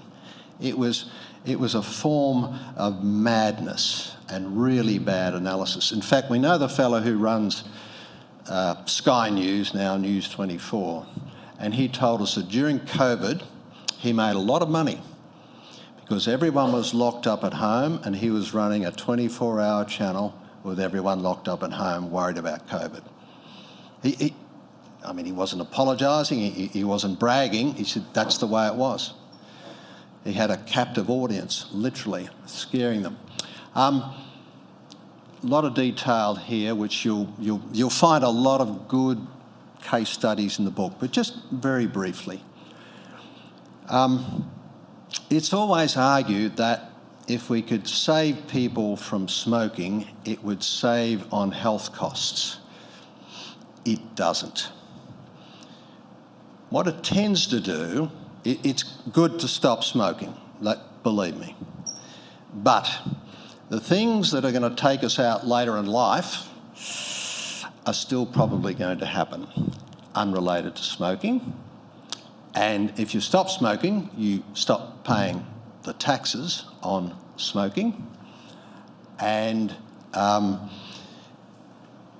if you do keep smoking, you probably won't draw a pension. So there's a saving. Not a laughing matter, Gary, I know. But what I'm saying is the argument by public health officials that they're doing all of us good by stopping people from smoking is wrong. It doesn't save the rest of us any money.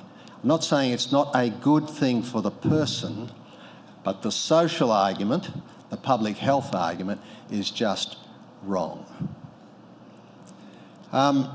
Same thing on alcohol advertising. This is a different discussion entirely. Again, a bit complicated.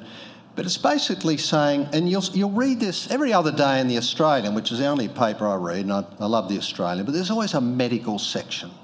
And there's always a breakthrough to, solve whatever it is, cancer of whatever. And we all hope that is true. However, what tends to happen is that people will tend to say you're at risk of developing, say, in this case, breast cancer if you drink. And they tend to confuse different sorts of risk.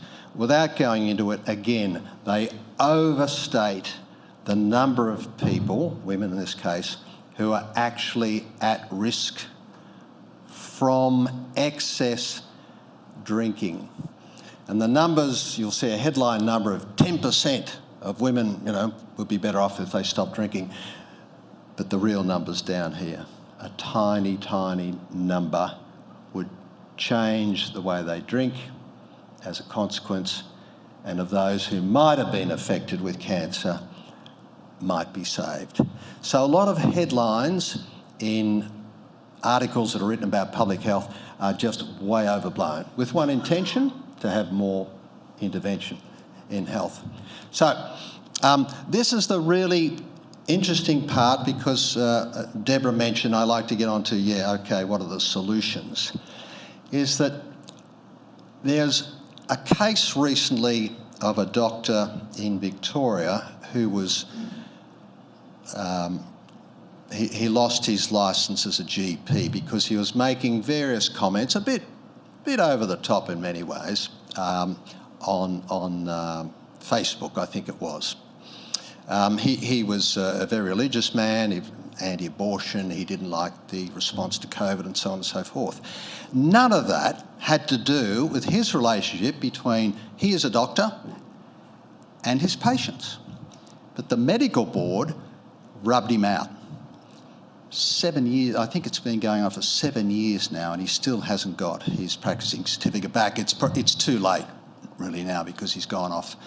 He had to feed his family. He's gone off to do other things. But talking to his barrister about the case, because he wants his name cleared and so on and so forth, is that there is, in an Act of Parliament that sort of governs these things, no definition of what unprofessional conduct is. So they were rubbing this bloke out for, I think the term was unprofessional conduct, without defining it, and the Act doesn't define it. But when I spoke to the barrister, he said, well, what they use is the medical codes of ethics of, say, the Royal College of GPs or the Royal College of Physicians or whatever. So the professional organisations themselves are writing rules that lead them liable to be knocked off for things that have nothing to do with their medical knowledge, the relationship between them and their patients. And that astounds me. And this is a lovely example. This has to do with nurses. This is an extract of the International Council of Nurses Code of Ethics. Nurses and midwives. It applies in Australia. In fact, it was written by an Australian. Stupid person. And this is the sort of stuff in a medical code of ethics. And we'll go into these. Work towards achieving the United Nations Sustainable Development Goals. Nurses? Recognise the significance of the social determinants of health, which we talked about. Collaborate to protect the natural environment and aware of the health consequences of environmental degradation, climate change. Medical ethics. It's got nothing to do with this stuff. And the last one, uphold justice by promoting responsibility and human rights, equity and fairness, the public good and a healthy planet. Now, if you're a member of the Greens, there are probably unlikely to be any members of the Greens here. You might sign up to that. But this is a code of ethics for nurses, people who have to do a lot of work at public hospitals and triage people and help them and so on. So that's a sort of madness. And one of the speakers before was talking about the power of the UN. I'm not so worried about the power of the UN. I'm worried about professional organisations where everyone in the profession is so busy they're not looking. Who was made president, secretary, who's sitting on the committee, and why do they pick up these really foolish ideas that have nothing to do with medical ethics? So as an old politician, we have to get some people in each profession to turn up to meetings and say, I don't want that set of ethics. I just want the old one, which said something like, do no harm. And I'll finish on this point. The Alberta in Canada ran a review of Alberta's response to COVID, and it was quite brilliant because they concentrated on how doctors were, if you like, pushed around by medical health officers. And their solution was, you leave the relationship between the doctor and the patient alone. It's none of your business. I, as a doctor, would be medically trained. You are my client, my patient, sorry, and we'll work it out. If you don't like my view, go to another doctor. But doctors were being, harassed, berated, locked up, shut down, all the rest, because they didn't toe the line on that sort of singular COVID response, which seem to have come out of China. Crazy stuff. So this is a sort of a subclass of a field of what everyone else has spoken about tonight. Why do we get pushed around? In the medical field, we get pushed around for all the reasons I've spoken of, but one of the ways we have to fight back, I think, is you've got to talk to your own medical people, your own doctors, physios and all the rest, and say, have you looked at the code of ethics which supposedly governs your conduct? And most of them will say, no, I'm too busy. Get them to have a look at it, get them to turn up to meetings and get them to rip this political agenda out of their codes of ethics, and it's less likely that we'll be overrun by madness next COVID. Please have a look at the book and you'll find not just one way of fighting back, but 10. Thank you very much.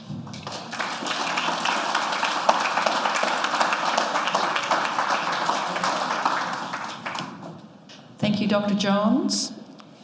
I think he was the only speaker that finished within his time period, so that was impressive. So please go across to talk to Anthony from Connor Court, grab a copy of the book. I think you'll even get it personally signed tonight. We're about to do our Q&A, so we've got quite a few questions to get through. So if I could have Katy, Stephen, Dr. Johns, because I have questions for all of you, that would be amazing. So I'm going to get started while some people play with their cameras and do that, because my first question is for Dr. Johns. Dr. Johns, will we ever get adequate accountability for Australia's response to COVID? No. Sorry. That was easy. Sorry. Let me expand. No. The Commonwealth has already had a commission, not a royal commission, a commission into the COVID response, and it was sort of like a pro forma written out by a bunch of public servants who predetermined who the vulnerable people to COVID would be. And it was the usual Aboriginal Torres Strait Islander, culled. What's culled now? But it used to, the fancy term now for non-English speaking people, women, blah, blah, blah. It went through. The one they missed was people who are vulnerable to COVID. They simply didn't write it in. So the rest of it sort of followed on like that, and this is very brief. Nick Coatsworth was the Deputy Chief Medical Health Officer, and he wrote a submission to the inquiry, and he said, look, in the first 6 months, we really weren't sure. It was panic stations. But after that, we knew this wasn't as difficult as we thought, and we should have changed direction. But he said everyone had locked in. They were path dependent. He put his submission in, and it was ignored. They did not publish it. So, yeah, no. So thank you, Dr. Johns. Next question is to Scott. Scott, should we ban lobbyists in Parliament, or are some lobby groups necessary? Well, clearly we need to have a really good look at it, and I think the extreme position to take is to ban it, just as I want to shut the gates with mass immigration. I want to shut the gates completely on immigration. I want a hard stop for 5 years. And people will go, well, that's extreme. Well, we can push for the extreme position and then we may have to compromise slightly back from that, and I don't think that's a problem. You've got to boot the Overton window over. So, yeah, I want to ban foreign lobbying. I want to ban people having influence in our government that aren't Australian citizens. Now, I know we have to have deals with some countries, defence agreements. We should only ever really have trade agreements with countries that we have defence agreements with. Why import everything we used to make in Australia from China when, hypothetically, if we're going to go to war, it'll be with China? It's ridiculous. We all know it's stupid. It doesn't make any sense. But this is the position that we've found ourselves in. So, yeah, I 100% support banning foreign lobbying, and I believe that we need more accountability in lobbying. I'll also point out that since we registered as a lobbying entity, the Albanese government decided to look deeper at lobbying in Australia. I'll just say that's a coincidence. Very coincidental. If you could pass that down to Stephen, because he's my next target. Stephen, do you prefer introducing a citizens-initiated veto or a citizens-initiated referendum? Australians for Better Government support both. There's, I guess, advantages and disadvantages with both. I think citizens-initiated veto is probably the stronger option because that allows everyday Australians to lobby together, put forward a petition to repeal legislation. And we're seeing a lot of legislation going through the Parliament that the Australian people are just not asking for. Are we asking for a digital ID? I don't see anyone putting their hand up asking for that. I don't see anyone putting their hand up asking for any sort of ban on under 16s from using social media. Maybe some people do. So I think that's the strength of citizens-initiated veto. When it comes to citizens-initiated referenda, that's a little bit more maybe dangerous, because you may get some nefarious groups putting some really fancy legislation forward, but ultimately it goes to a vote of the Australian people, and the Australian people collectively decide. So I think that's the safety mechanism. If the majority of the Australian people want something, then that's the society that we live in, and it's up to people that oppose that legislation to be able to formulate a credible argument to push back against it. So I lean more to citizens-initiated veto, but I think citizens-initiated referenda would be necessary for things like enshrining free speech in the Constitution. We're not going to get that unless we have CIR. Thank you. Katy, what would be your first actions if you were elected to Parliament and appointed as the Minister for Climate Change?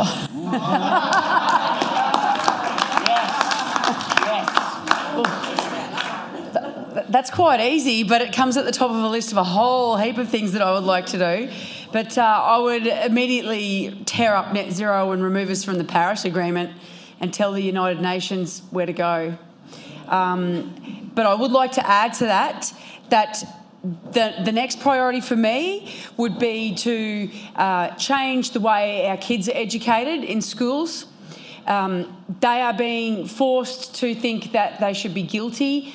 The rates of depression in children of my kids' ages, 13, 14, 15, 16 at the moment, they think that they should feel guilty for being on this earth. They've been told that the climate is changing, that it's all our fault. They look at us, they think it's our fault. They feel guilty because they're breathing oxygen. Suicide's off the charts in this age bracket of children because they've been made to feel guilty for being alive. Like, where do we go wrong? And this all stems from climate change. They've been using it since I was a kid. I was told in primary school that there was an ice age coming, and suddenly that changed. Does everybody remember the ice age that was coming to get us? It's madness, right? It's a control mechanism. It needs to be stopped. And yes, if I was the minister, if I was ever to be able to be afforded that position, that's what I would do. Get rid of those two things and fix the education system. Thank you, Katy. Dr. Johns, you spoke of Monique Ryan. How do you compare our current crop of parliamentarians to when you served in Parliament? Well, there's no comparison, of course. Yeah. Two things. Don't obsess about changing the rules. With great respect to us all. We just had a referendum, right, in 2023, where very wealthy people said we should have two classes of citizen, Aboriginal and not Aboriginal. And thank goodness the rest of us said, look, we don't accept that. Every person should be a citizen equally. But it cost us tens of millions of dollars, a lot of angst, a lot of time wasted when we should have been doing other things. So my plea is, what's a dual plea? One, let's not obsess too much about the rules. You'll spend a lot of time mucking around with the rules and you'll get no different result. Now, the quality of MPs, I don't know. They're under a lot of pressure, believe me. The social media, they're out every night. What's our joke, Catherine? You know, you brought up the kids. I was never there for the first 9 years. You know, more or less true. I can cook and do stuff like that too. No? But the politicians are under enormous pressure because 27 million of us want different things. So you have to organise the differences, and you do have to crunch numbers and whack heads, and parties do arise out of that. You put 150 independents into the House of Reps, and you'll get 150 wars going on. Most of the wars take place inside the parties. It's ugly in there, but you don't see that, thank goodness. You just see the top people at the top. It's not as if they're all locked in. My God, there's punching going on underneath all the time. None of that detracts from all of you good people today getting together and agreeing on perhaps, the most important things that you should do. The most important one is get rid of this nonsense. Yes. On renewables. That is a killer. That's really killing us. And the other one is all the ideology that gets into our kids' heads. Yeah. But you've got to do that bit by bit. You can't... Probably on school education you could pass some laws, but you'll have to be in government for some years if you want to outbid the effect of teachers' unions on the curriculum. And that's the parallel to my thing about doctors, very few of whom actually take notice and go along to meetings and pass all this nonsense into their own set of codes of ethics. So that's where you've got to fight it. Among the professionals, get into their ears, get them to pull some of the more stupid things out. That's more powerful, if I might say, than time spent on trying to change the rules. The lobbying stuff I think is good. I think that's good because that is getting in people's ears under the existing rules. Thank you. Now, I'm going to follow that up with this question to Scott. Scott, do you have faith in any politicians or political parties to put Australia first? Look, they're not all treasonous scum.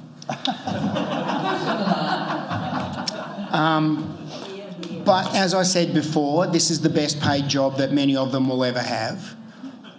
We saw that great piece from Dr. Monique Ryan, an intelligent lady, highly qualified, but does she really believe the garbage that's on her website? Or is that because she knows that there's a pot of gold funded by Simon Holmes Court down the track there somewhere in White Cannon Brooks? Yep. We know that. We know it's not real. We know they lie about pretty much everything. What I find deeply troubling is the good politicians that we know that we have, like I'll use Matt Canavan, for example, great politician, great guy, good to meet, agree pretty on a lot of things, but he will not tell you the whole truth. He'll tell you some of it. We know that. And what we've seen consistently since 2020 is that everything you're being told now is a lie. Every statistic, every data point, everything is a lie. In the building industry, we know that inflation's running at around 8 to 10%, but we're at 3.8 apparently. It's all good. We didn't need another interest rate rise. Look, I don't want to see interest rate rises. I've got a good friend in the audience here. I'd hate to see interest rates go up. But the reality is they have overcooked the economy. These politicians know what they've done, and no one's telling you the truth, not the whole truth. Now, Katy made a really good point about the education before.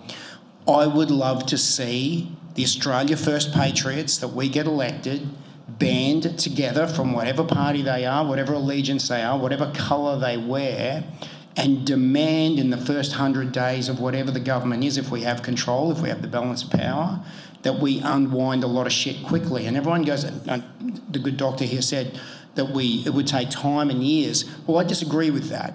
Because during COVID, we made decisions very, very quickly to shut the economy down. There was a precedent already proven that you can take action quickly when the incentive is there. Now, when the bodies were dropping to the floor from the footage coming out of Wuhan in China and everyone was panicking, and we now know that was all bullshit, they acted. They flinched. And then the lobbyists got involved, and then the foreign interests got involved, and then suddenly we were buying billions of dollars worth of vaccines from Pfizer. Things can happen quickly when people with will and courage take action. Now, we want to take action, and I believe that that's what the Australian people want, and I think if we can find the discipline to act accordingly, we will get politicians who will tell you the truth. I don't want to be lied to anymore. I want to know what the truth is. And that's why we're all here, because we know they're spinning bullshit constantly. So let's get people in there that tell us the truth. Now, Katy's going to tell us the truth. Katy's going to tell us that, look, we can stop the Snowy project. We can just call it off. We can bury the machine. We can give it up. And we can build a nuclear power reactor we can just end it, cut our losses and walk away from the table. Look, if you've been to the casino at 3 a.m. and you've seen someone there still betting at 3 a.m. on roulette, throwing $100 notes down, it's time to go home, mate. That's Australia right now. Hard decisions. Thank you. Pass to Steve, please. These are segueing really well, these questions in the second half. Governments and politicians keep lying and breaking their promises. How do we build more accountability into our system, and how can we buy the liar? Well, I want to pick up on what Dr. Johns was saying about more rules and more legislation and all that sort of thing. Look, we want smaller government, we want less rules, and we want less legislation. We want government out of our lives. But unfortunately, we can't rely on the politicians anymore. We need to rely more on the Australian people to get involved politically. And we need to start building accountability into our system. So how do we do that? Well, Australian people are going to have to get more involved. Because whether it be maybe the politicians are not up to it, and I don't believe that. I think it's probably more to do with the political parties stifling the politicians or stifling the pre-selection process. The Australian people have to get more and more involved. So how do we do that? Now, we all know we go into a polling booth and we get the big ballot papers and all that sort of thing. We may have to introduce another ballot paper. Now, if you look to America when they vote for their president, they not just vote for their president, they vote for the vice president, they vote for congressmen, they vote for chiefs of departments, they sometimes have constitutional referendums on there. They have a whole host of things on this ballot paper that they go and vote for at election time. Why can't we do similar things here in Australia? When have the Australian people ever been asked on the adequate level of immigration? We've never been asked. So why can't that be on a ballot paper? Set the level of immigration every time we go to a federal election. What about the debt ceiling? We're never asked about the debt ceiling. Why can't the Australian people set the debt ceiling? And then if the government exceeds that, bang, you go to a double dissolution. That's building accountability into the system, because the politicians, they don't want to lose their jobs. They like it in there. So if they know if they're going to exceed the debt ceiling, they're going to go to a double dissolution and likely lose their seat, what do you think they're going to do? They're going to stop spending. So we need to build that accountability into our system and give the power back more to the people. And if we have to introduce more laws like recall elections or citizens initiated veto or these more polling methods, then that might be something that we have to do. We at least need to start the discussion. All the proposals that Australians for Better Government are putting forward, we're not saying they're the best proposals out there, but at least we're talking about it. And we want these discussions with people that even disagree with us, because they may come up with better options. We did an event, and I'll finish on this, down in Adelaide, where we were advocating for abolishing omnibus bills. An omnibus bill is when the government tries to ram through multiple bills under the one legislation and push it through with one vote. We want to get rid of that and just have single issue bills and have the Parliament debate those single issue bills. Well, Michael Arbin, who was one of the speakers down in Adelaide, said, no, I don't completely agree with that, because I want to be able to use omnibus bills to repeal legislation. And we thought, well, that's a good idea. So let's have single issue bills for introducing legislation, but then have omnibus bills for repealing legislation. And that's where the power is for having events like this, where we can have different speakers that are not part of Australians for Better Government coming, hear our ideas, hear our proposals, and add their spin to it. And sometimes we pick up their ideas and adapt it to what we're doing. It's all about starting the discussion and pushing back on the current system and saying, how do we make it better? Thank you, Stephen. Okay, we've got 3 questions left. This one's for Katy. Is Chris Bowen the worst minister we've ever had? Yes. So I had a sitting member of the federal parliament approach me the other day and say, Katy, you need to be careful when you speak. He said, because with all this stuff that they've got in place now, you don't really want to call Chris Bowen any nasty names today. That was at Bundaberg last weekend. Right. Yeah. And so he was giving me the warning, and I realised today that I did call him a jockey, so I hope that hasn't upset him if he ever sees the footage from this tonight. But yes, he is. Yes. Okay.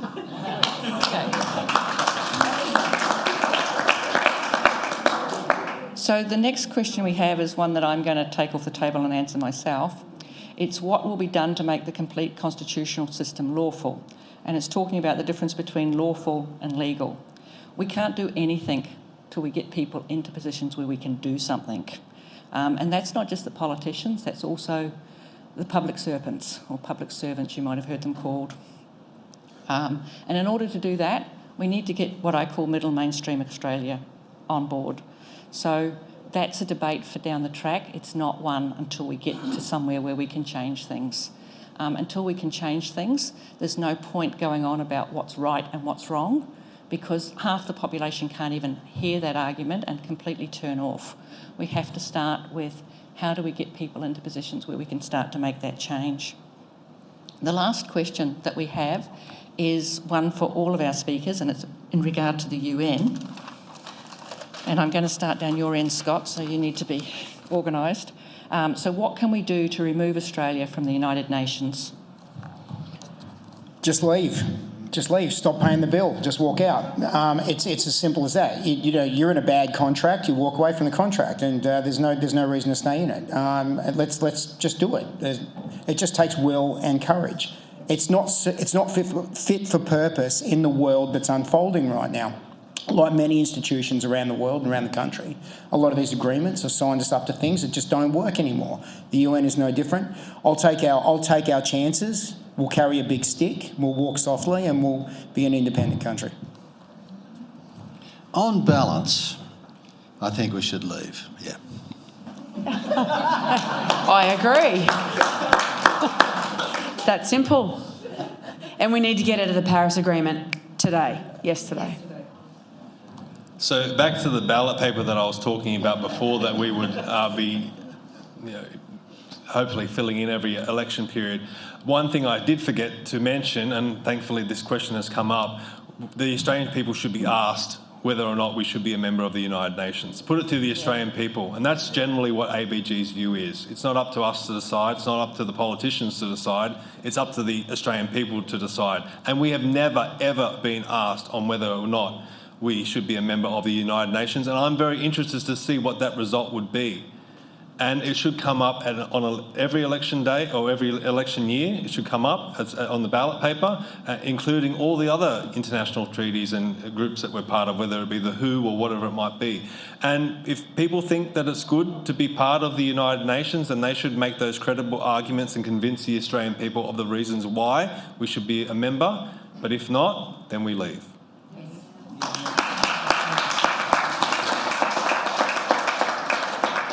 Thank you to all of our wonderful panel. Thank you for your contribution in speaking here tonight. Thank you for broadening the conversation and putting that message out to more people. And so for those of you that are here tonight, the baton's passed to you to also go out and have conversations and talk to people and encourage them to sign up to Australians for Better Government, the lobby group, to read Dr. John's book. There's so many avenues for us to move this forward, and we just need to all work together. So if I could ask all four of you to just disappear, that'd be great, and we'll just wrap this up here. So thank you. All right, so as I just said, please get involved. There's a lot of people sitting on the fence, and nothing happens when we sit on the fence. We actually have to make our voices heard. You know, people say going to rallies is a waste of time. As Scott pointed out before, they've created a whole movement from that. We need to get people connected in, joined together, and pulling in the same direction. So to join Australians for Better Government, go to australiansforbetter.com and sign up there. And do we have another slide, Stephen? Sorry, I've no longer got the clicker. I just want to add one more thing, or a couple more things. Firstly, thank you for everyone coming tonight, as I said, you could be all out partying on a Saturday night, but you've been here to talk about politics, so thank you very much. And hopefully you spread the word of what you've heard here. Maybe tell your grandkids or your kids. I think that's most important. Let's get the youth involved in this discussion as well. And most of all, I want to thank Deborah, because she's hosted this fantastically. She's taken a huge load off my shoulders. Normally I'm the one hosting these, but she's done a great job, and I hope that she can do that in the future and keep taking the load off my shoulders, and she's been a fabulous addition to ABG. So thank you very much, Deborah. And thank you to all of you. Have a safe night.